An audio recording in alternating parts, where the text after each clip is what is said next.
Abrihan na itong mga Bibles sa Psalm 19. O lantaw na to ang tema sa minsay sa Ginoo nga siya padayon sa pag-istorya kanato. Kaniadto, karon og sa umaabot. Wala ta pasagdi sa Ginoo.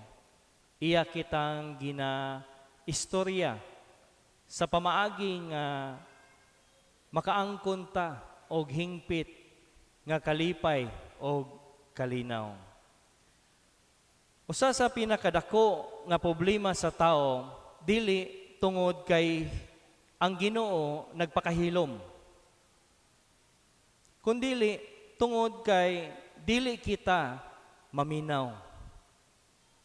Adlaw-adlaw nagasulti ang Ginoo. Ang kalangitan nagpadayag sa iyang himaya. Ang kalibutan nagpakita sa iyang gahom o kaalam.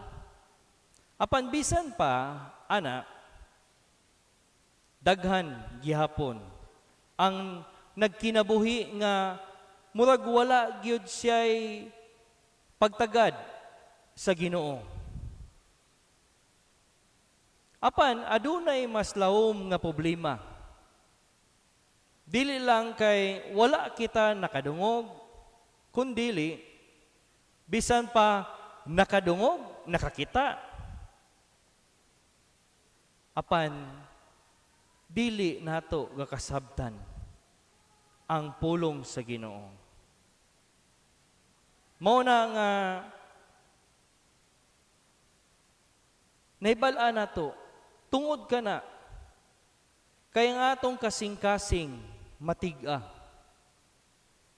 Ang atong hunahuna is in darkness. Daw sama kani sa taong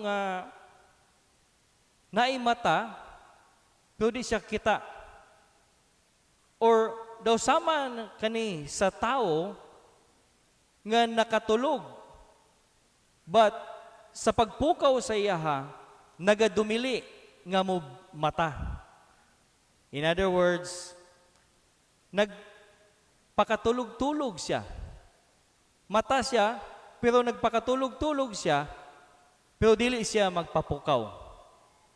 We all have that kind of experience. Nga nagaingon nga mas lisod pukawon ang tao nga mata na kaysa tao nga tinuod gayod nga nakatulog. Kung imo na siyang kuraton,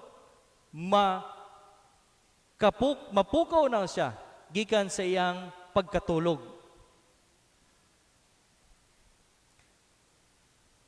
Mao na nga ang kabubuton nato in nature gasupak gyud sa Ginoo. Di na nato makita nga maskin pa ginasultihan nata, pero nagpabilin sa pagsupak ang ato ang sinful nature. Kung mutanaw kita sa kalibutan, pero dili nato makita ang iyang himaya, o kung mutanaw ta or maminaw ta sa pulong sa Ginoo, pero dili nato kini gahatagan og bili, o kung ang kamatuoran magsugod na og paghikap sa atong kasing-kasing, pero mas pilion pa nato nga mobiya kaysa maghinulsol, ana-ana gayod sa ato ang problema. Mao kini ang kahimtang sa taong makasasala. Klaro nga nagsulti ang Ginoo, apan ang tao nagpakabuta bungol o even nagpatig-a gayod sa iyang kasing-kasing. Apan sa Psalm 19, atong makita nga ang Ginoo wala gayod nagpakahilom, wala nagkulang ang Ginoo sa pag-istorya sa tao. Nagasulti siya pinaagi sa iyang gibuhat sa creation. Nagasulti siya pinagi sa iyang mga pulong. Ug even, nagasulti siya diretso sa kasing-kasing sa tao. Busa, dili na to mapangutana kung nagasulti pa ba ang Ginoo. Or dili na to makonsider nga mangutana ta kulang ba ang Ginoo? Kundi, ang pangutana na to karon, kung ang ato bang kasing-kasing andam sa pagpaminaw, sa pagsulti sa Ginoo kanato. Mao kini ang mensahe karon sa Psalm 19. Una nga kay gayunan, ang Ginoo nakipag-istorya og nagpadayag sa iyang himaya pinaagi sa iyang creation. Kung atong basahon din na verses 1 to 6, nagasugod si David sa pagsulti. Dili lang basta nga naghatag si David og iyang obserbasyon, but nagasugod siya sa usa ka kusog kayo nga deklarasyon. Nagaingon siya, ang kalangitan nagpadayag sa himaya sa Dios. Ang pulong na nagpadayag, nagpasabot kini nga adunay mapadayunon or dili gayud mapugnan o gamhanan nga pag-announce or pag-declare. Mao na nga ang gigamit ni David nga word is not merely a suggestion nga tanawa ang langit kung unsa ang atong naobserbahan. But wala na.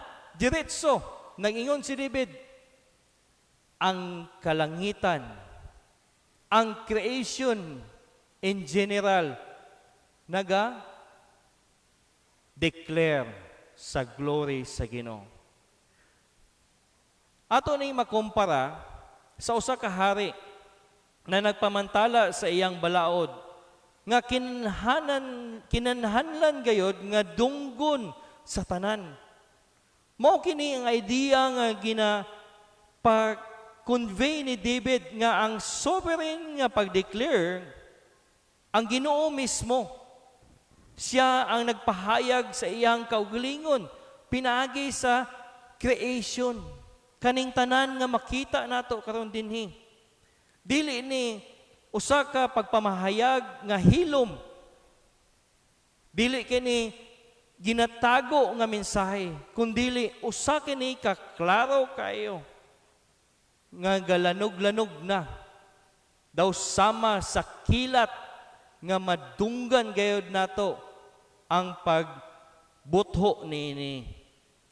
Mao kini ang tingog na nagasulti gikan sa buhi nga Ginoo, gamhanan nga Ginoo. Og because ang iyang tingog madunggan ginato, dapat kita maminaw og mo tuman sa iyang kagustuhan. Sama sa usa ka hari sa unang panahon, kung unsa isulti sa hari, balaod na.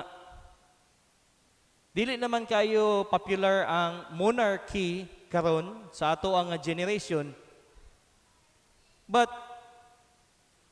taas kaayo ang pagtagad sa pagpaminaw kung unsa ang isulti sa usa ka hari. Kaya ang hari, siya ang nakapanag-iya sa tanan. Siya pod ang mo-allocate kung unsaon pag-supply sa mga tao. Muna nga ang tao sa unang panahon, pag musulti ang hari, iya gayod ng tagaan o taas kayo nga pagtagad. Knowing nga ang pagsupak niya ni ana magpasabot nga pwede siya silutan o makabsan sa pagkaon. Kaya ang hari man ang nagagunit sa bahandi sa pagkaon sa usa ka nasod. Mao na nga ang himaya sa Ginoo ginadeclare gayud pinaagi sa creation. Ang himaya nga nagpakita og naglakip nini kung imo ka ng tan-awon nagasulti na sa gahom sa Ginoo, sa kaalam sa Ginoo, ug even sa pagkamaayo sa atong Ginoo.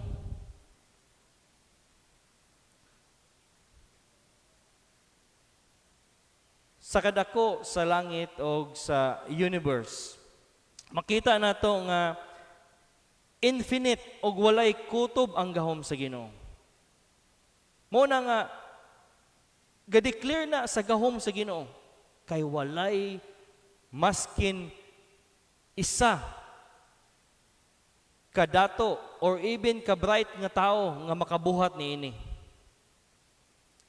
Dili na siya mabuhat pinaagi sa pag manufacture or sa pag-imbento sa langit, walay nakahimo ana.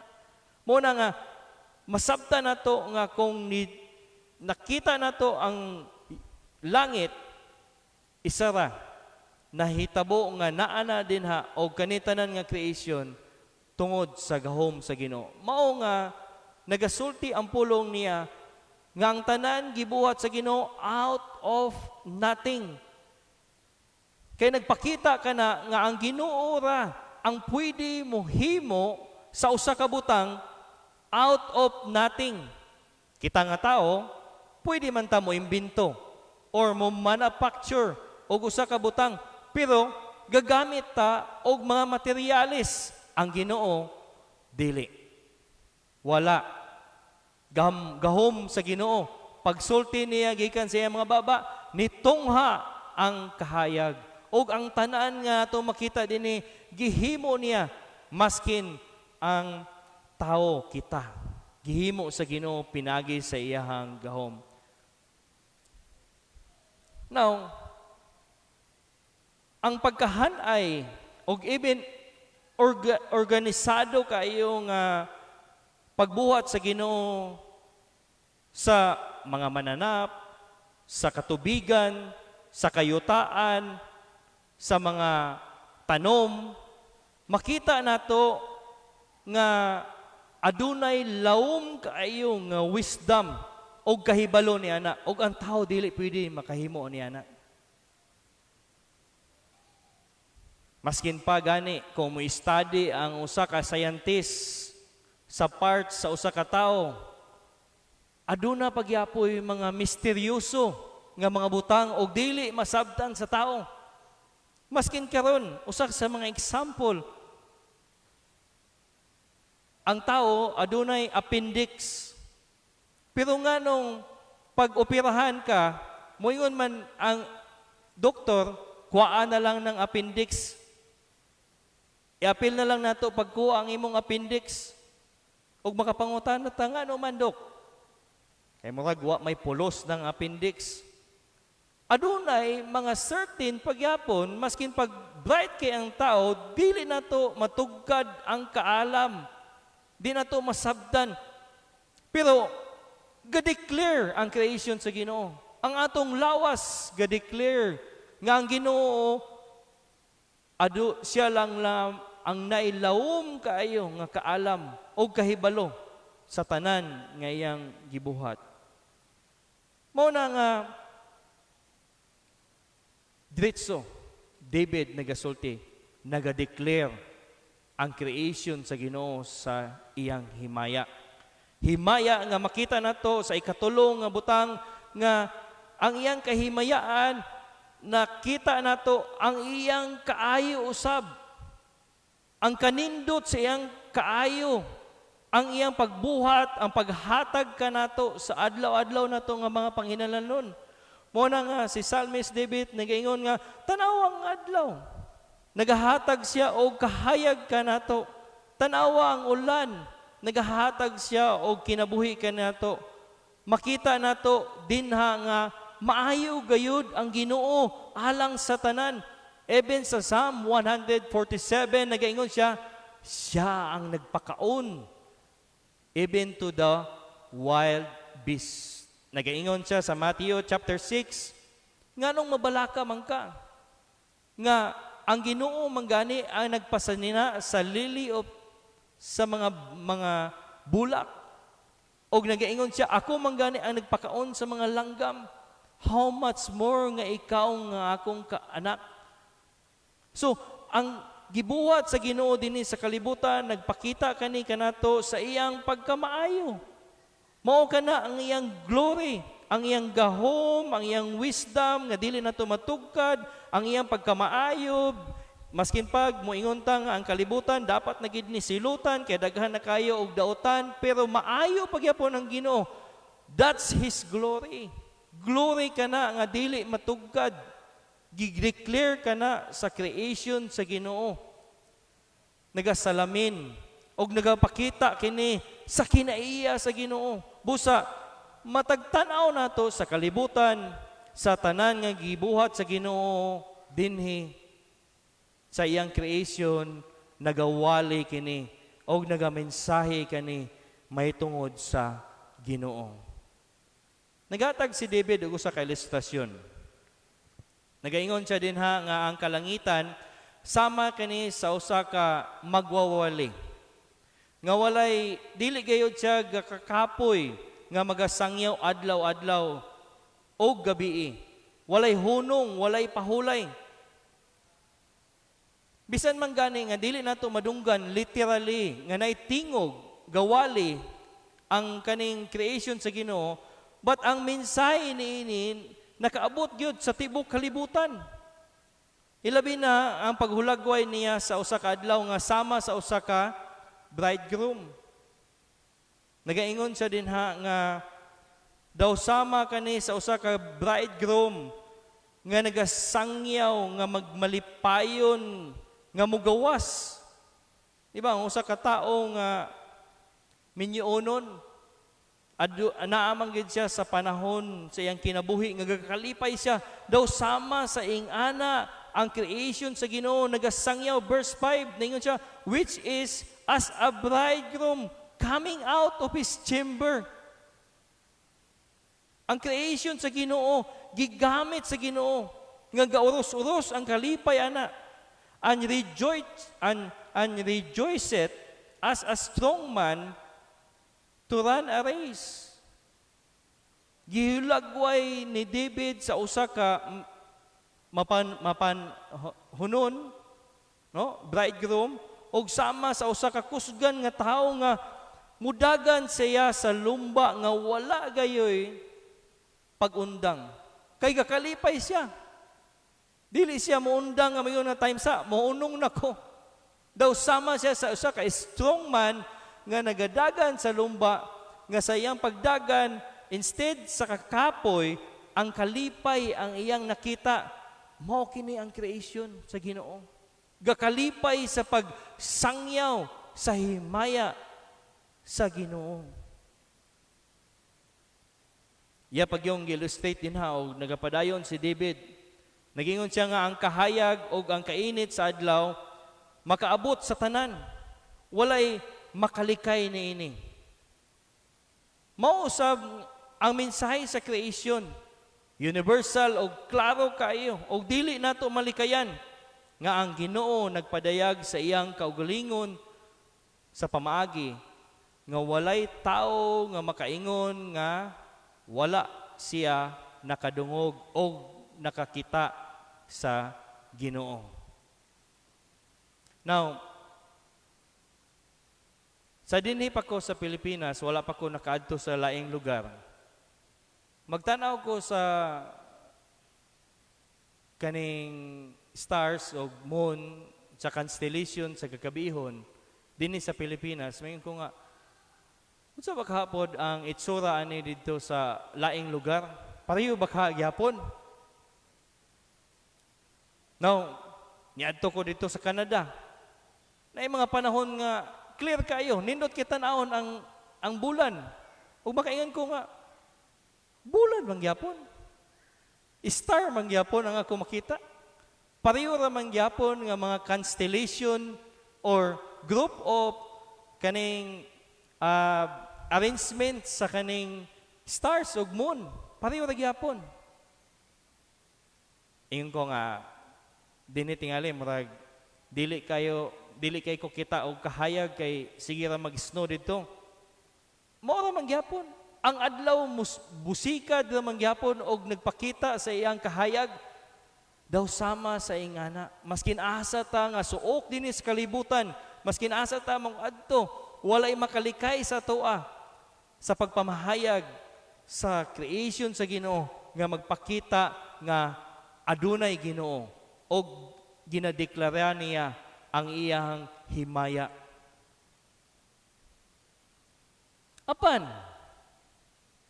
bisan pa sa klaro na kaayong nga pagpadayag sa Ginoo, anaa gyapon ang dako kayo nga problema.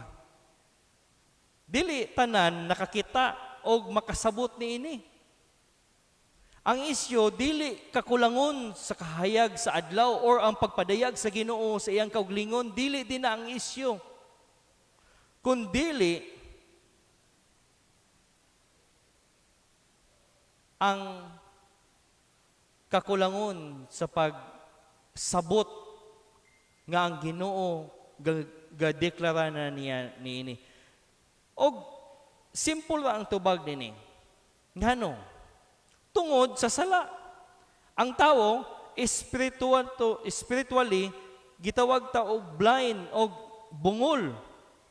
Mao na nga bisan pa nagatindog tas og nagatan-aw sa adlaw nga nagawali sa himaya sa Ginoo, ang uban magtan-aw lang niini isip nga usa ka natural lang nga panghitabo. Ordinaryo lamang kini. Dinhi nato makita ang kamatuoran. Hebrews chapter 11 verse 3. Hinumdumi nga nagisgot na siya about faith. Ug mo kini ang ingon sa author sa Hebrews 11 verse 3. Through faith, we understand that the worlds were framed by the word of God, so that things which are seen are not made of things which do appear. In other words, dili gyud masabtan sa usa ka tawo nga spiritually blind ug bungol ang pagwali sa creation sa pagdeclare sa himaya sa Ginoo. Unless tagaan siya og pagtuo. Pinaagi sa pagtuo atong masabtan nga ang tanan gibuhat sa Dios. Ang pagtuo mao ang mata nga makakita sa tinuod nga kahulugan sa pagdeklarya sa himaya sa Ginoo pinagi sa creation. Kung walay pagtuo, dili nato makita nga ang kalibutan nagasangyaw nini. Dili nato madunggan. But upon or because adunay pagtuo, masabtan nato ug makita nato ni. Diri pod si David dili lamang nagalantaw sa kaning creation.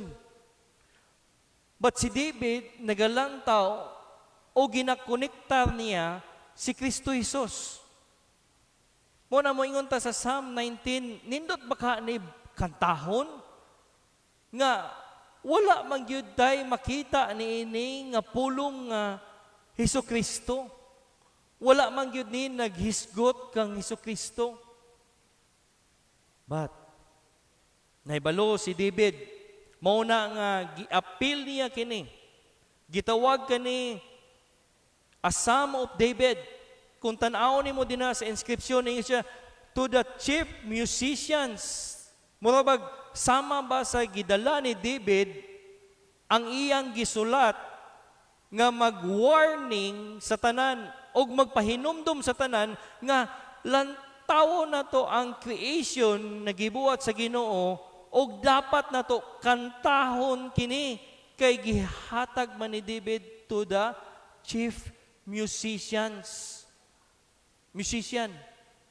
So therefore, usa kini kaawit na dapat kantahon sa every believer.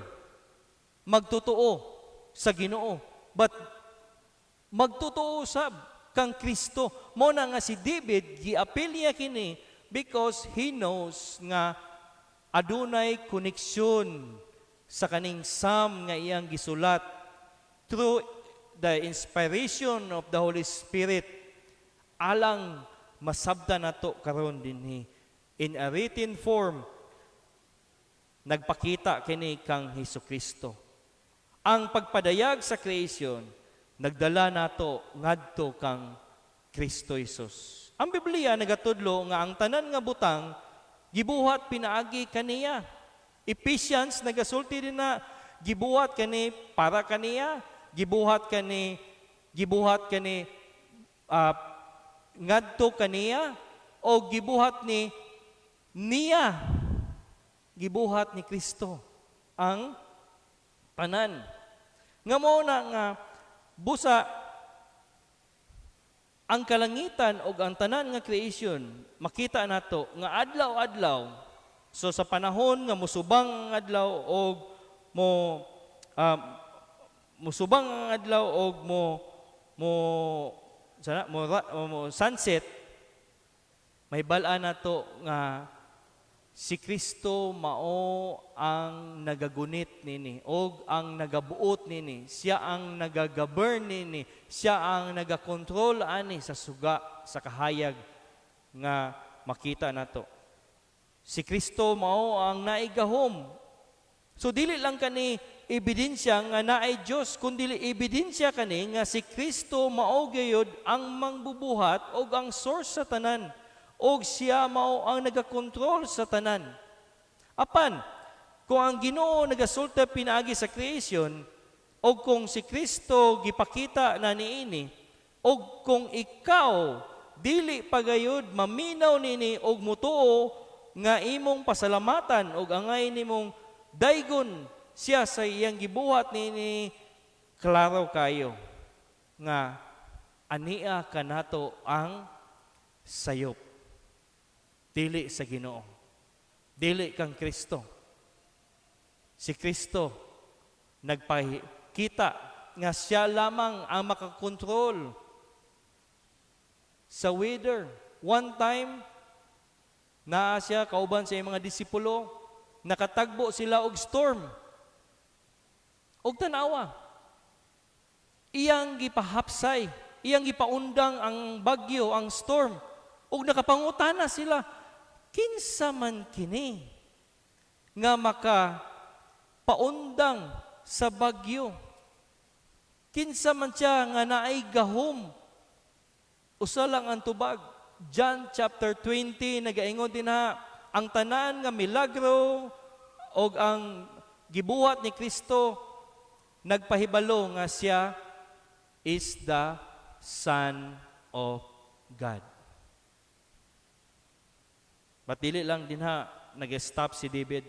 Sa verses 7 to 11, nagahisgot siya nga pinaagi usab sa pulong niya, nakipag-istorya ang Ginoo kanimo.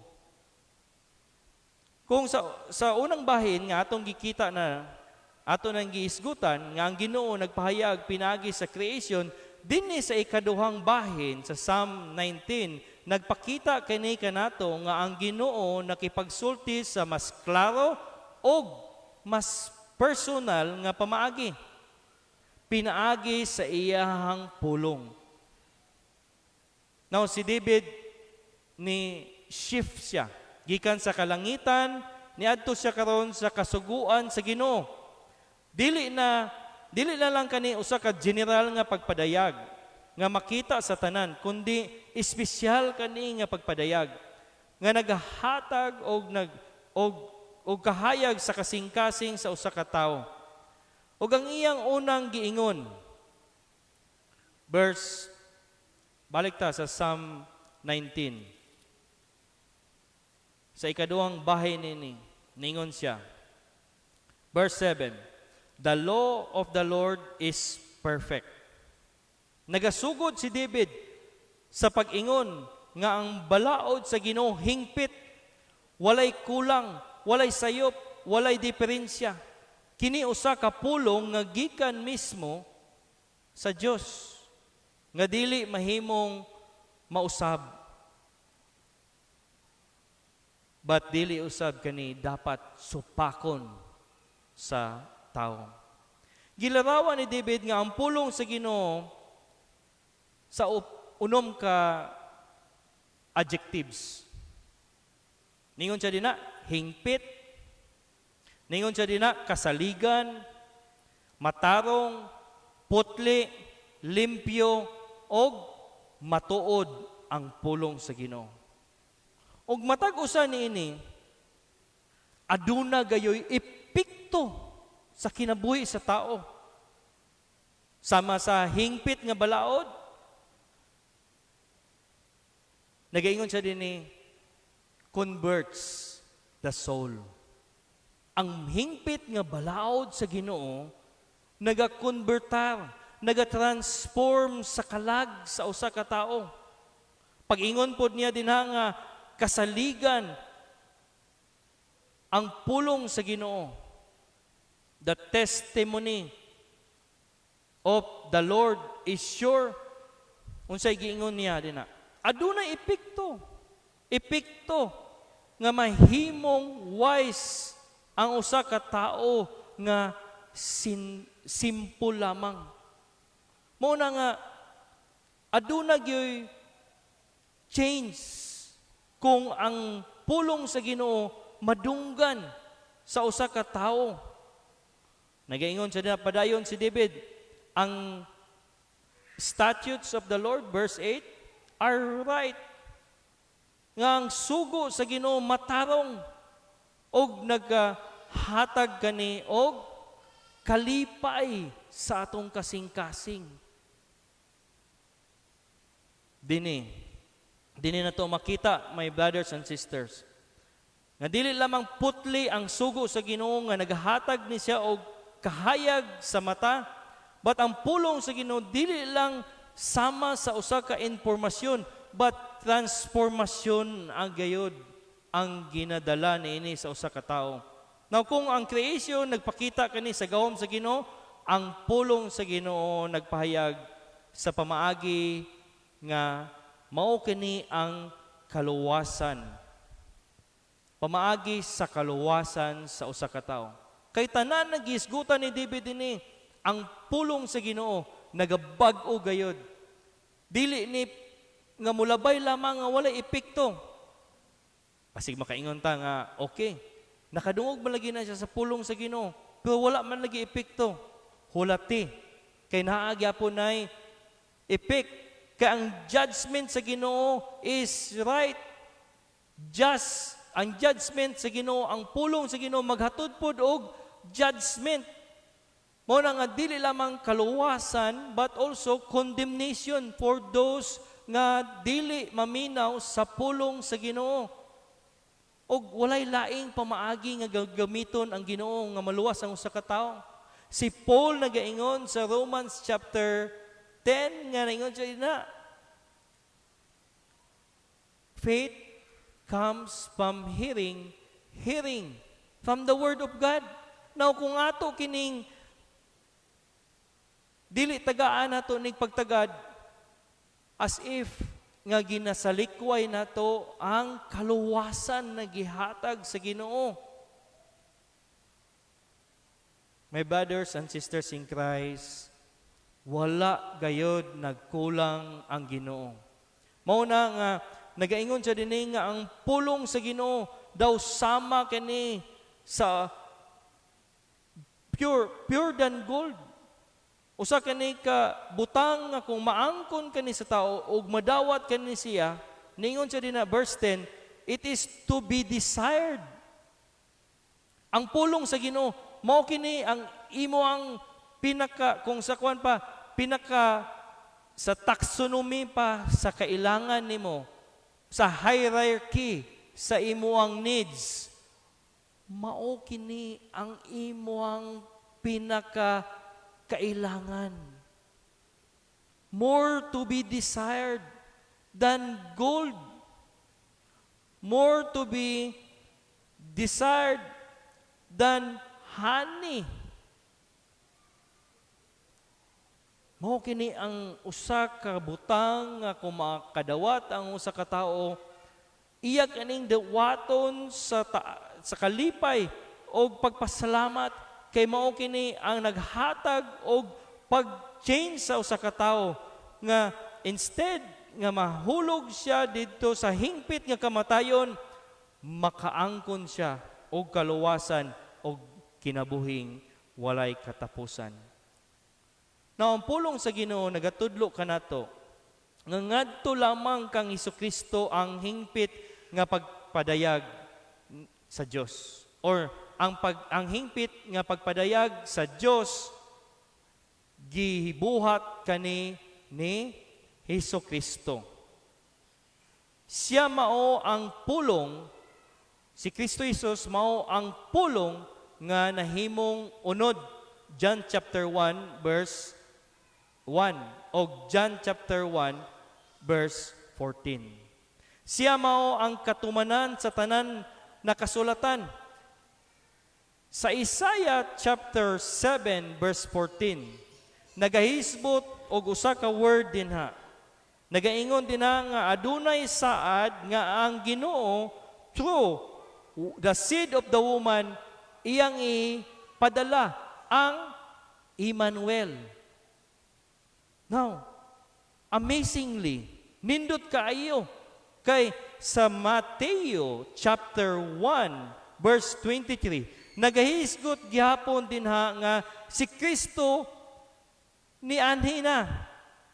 Siya mao ang pulong or ang saad sa una nga na-fulfill na karon in the flesh. Og the same thing sa giingon ni Isaiah looking nga wala pa niabot si Kristo, giingon siya kana ang seed of the woman, siya mao ang Emmanuel. But sa natawo na nga naa na si Kristo Jesus dinhi, mao kini ang pulong sa Ginoo, hingpit nga pulong sa Ginoo nga niani dinhi og nagdala kanato og tingog sa Ginoo. Mao nang gitawag pud siya og Emmanuel. Mateo chapter 1 verse 23. Ang usa ka babayi magadala og usa ka anak og pagatawgon ang iyang ngalan na si Kristo, but dili lamang siya merely man, but gitawag siya og Emmanuel. Emmanuel sa Old Testament gisgutan, Emmanuel pag-abot ni Kristo gitumbok nga mao kana siya ang Emmanuel. Unsa man day kaning pulong nga Emmanuel? Nagpahisgot kini nga Emmanuel, God is with us. O na nga, my brothers and sisters in Christ, makasalig ta nga ang pulong nga atong nadawat karon, hingpit kini, wala kani sayop, og maka-convert kani sa atong soul. Kay niani ang pulong nga mao si Kristo Jesus, nagpakatao siya. Og He is not merely man, but He is God with us. Si Kristo mao ang Ginoo nga kauban nato. Of course, kana siya theologically nagatudlo na sa tuwa nga si Kristo Ginoo but at the same time, tao. But ang punto din mao nga masaligan nato ang atong nadawat karon nga pulong sa Ginoo. Kay maga-change man na siya sa toa.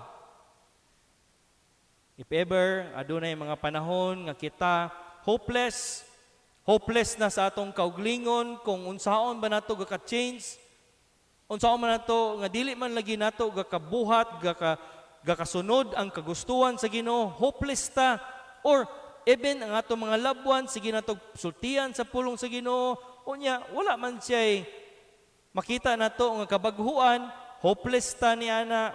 My brothers and sisters in Christ, there is hope. Ug mao ka na ang ikatulong nga punto. Kung ganina nagahisgot si David, nga ang creation, nag-istorya ka na ito, mahitungod sa gawali kani mahitungod sa Ginoo, ang pulong sa Ginoo naga-istorya mahitungod kang Kristo nga mao lamang ang atong kaluwasan. Karon pod nagasulti ang Ginoo direktamente sa atong mga kasing-kasing. Mao na nga nagaingon si David, human nga gipakita niya ang tanan, ang kasing-kasing sa tao na usab ang gidiretso niini. Dili na to makita nga ang tinuod nga epekto sa pulong sa Ginoo dili mo hunong lamang sa paglantaw o sa pampaminaw sa pulong sa Ginoo, kundi mo abot gayud kini sa sulod sa tao. Mo na nga si David nakaingon. Nakapangutana si David. Ningon si David dinhi. Pangutana kini nga statement usab nga dili na ngay tubagon. Nagaingon siya, verse 12. Who can understand his errors? Or sa simple nga pagkaistorya, kinsa ba ang makasabot sa iyahang kasaypanan? Usa kini kapag angkon nga bisan pa siya mismo dili niya makita ang iyang kauglingon nga sala unless pasabton siya sa Ginoo nga nakasala siya. Mao kini ang situation sa usa ka tawo. Dili nato siya mapugos. Ang atong kauglingon dili nato mapugos. Nga ingno nato nga tuoy saligi ang Ginoo unless ang Ginoo muhikap usa sa iyaha ug baghuon sa siya. Kay ang pag-ingon ni David sa verse 12, unsa man ako pagkita sa akong mga kasaypanan unless gibuka sa Ginoo ang imong kahibalo nga aduna kay kasalipanan nga gakabuhat sa Ginoo. Ana ka sa sitwasyon nga kinahanglanon nimo nga tabangan ka. Busa si David nagaampo siya. Ningon siya, hinlui ako gikan sa mga tinago kong kasaypanan. Verse 12, nagingon siya na, cleanse thou me from secret faults. My brothers and sisters, ang pulong na pod sa Ginoo ang nagpakpukaw kang David. Ningon siya, Ginoo, walay laing makatabang sa kuan. Ningon siya din na, verse 13, keep back thy servant from presumptuous sin. In other words, gi-admitar ni David nga walay makatabang sa iyaha nga mupadayon sa intentional or tinuy-an gayud nga pagbuhat og sala against sa Ginoo unless tabangan siya sa Ginoo. Naigahom nini, naigahom nga magtabang siya. Kung dili siya tabangan sa Ginoo, dili siya makapugong sa pagbuhat padayon sa sala. Ningon siya niya, let them not have dominion over me. then shall I be upright. Mao ka na ang resulta. Unless tabangan sa usa ka tawo ang Ginoo, sa Ginoo, dili gid na niya mabuhat. Wala gid siya gahom ni ana, my brothers and sisters in Christ. Mao na nga nagaingon si David, sabot niya, walay laing makatabang kanako dinhi unless nga ang Ginoo makipagsulti direktamente sa ihang kasing-kasing. Because ang Old Testament o even ang mga authors sa New Testament nagasulti o nagausa nga the heart is deceitful above all things. Who can know this? Ang Ginoo ra. Kinsa makatabang po din ang Ginoo ra. Mo na nga ang Ginoo ra pwede mo bag-o sa kasing-kasing sa usa ka tawo. Gikan sa usa ka bato nga kasing-kasing nga mahimo na siyang buhi nga kasing-kasing. Straight from the heart ang pulong sa Ginoo nakipag-istorya sa tao. Kay dinha niya baghoon ang usa ka tawo. But not only that, pag muhisgot pod og heart ang scripture, nagahisgot siya about sa overall nga pagkatao sa usa ka individual or usa ka kalag or usa ka soul. Kung mugisgot siya that heart, nagahisgot siya og the entire being sa usa ka tawo. Sa tanan niyang overall nga faculty, ang iyang body ug ang iyang soul. Mo na nga ang pagkipag-istorya sa Ginoo sa usa ka tawo mo adto gayud na siya sa sentro sa tao. Usbon sa ang iyang pagkatao. Hebrews chapter 12. Ang author dinhi nagasulti og iyang Hebrews chapter 4 verse 12. Iyang gi-describe nga ang pulong daw sama sa usa ka espada. Nga ang pulong sa Ginoo nagahikap gayud, for the word of God is quick and powerful and sharper than two-edged sword, piercing even to the dividing asunder of the soul and spirit, and of the joints and the marrow, and is the discerning of the thoughts and the intent of the heart. See? Si David din naghisgot about sa entire being sa usa ka tawo. Mo na nga wala tay lain nga padulngan kundi mo dangop lang gyud ang tao kang Hesukristo. Siya lamang ang makahatag ug makabag-o niya na. Si David nagalantaw aning nga si Kristo lamang kay iya mang nasabtan ni David nga sa umaabot adunay mangluluwas nga gisaad o kana siya mao ang magbag-o sa tanan. Apil siya, apil si David. Even wala pa niabot si Kristo, naglantaw na si David kang Kristo.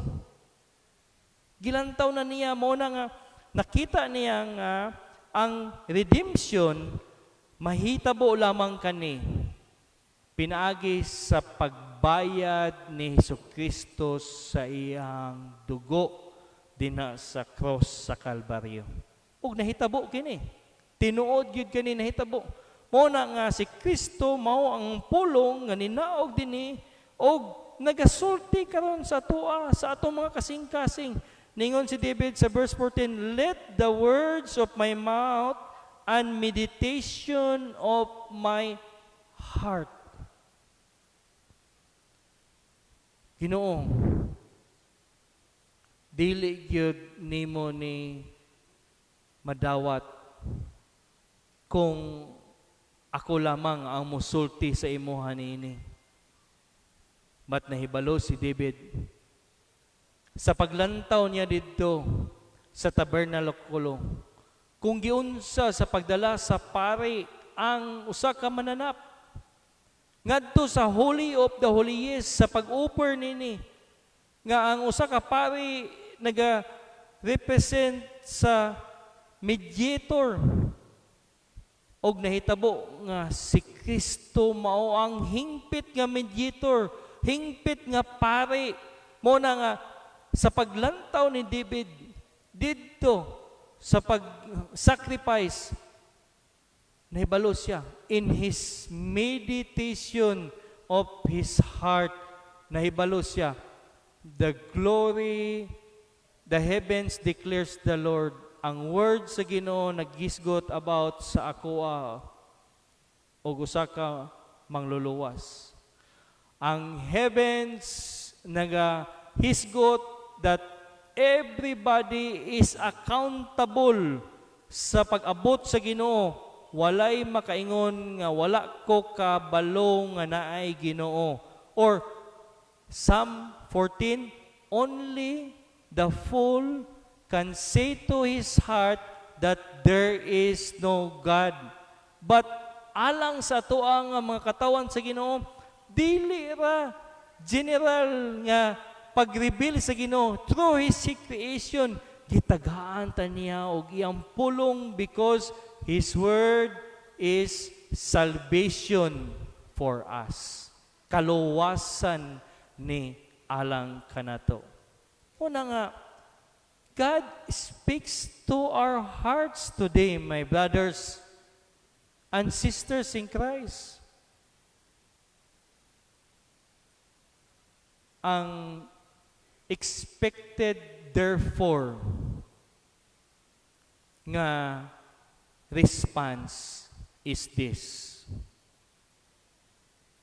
ayaw pagpatig-a sa imong kasing-kasing, kundili let the words of my mouth and the meditation of my heart be acceptable.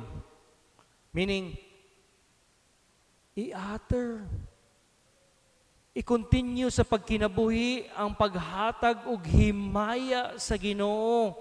Ang proper response when you receive something precious than gold and sweeter than honey, nga imong nadawat karon, when God speak to His word to you today, ang proper response is you say to God, O Lord, my strength and my Redeemer.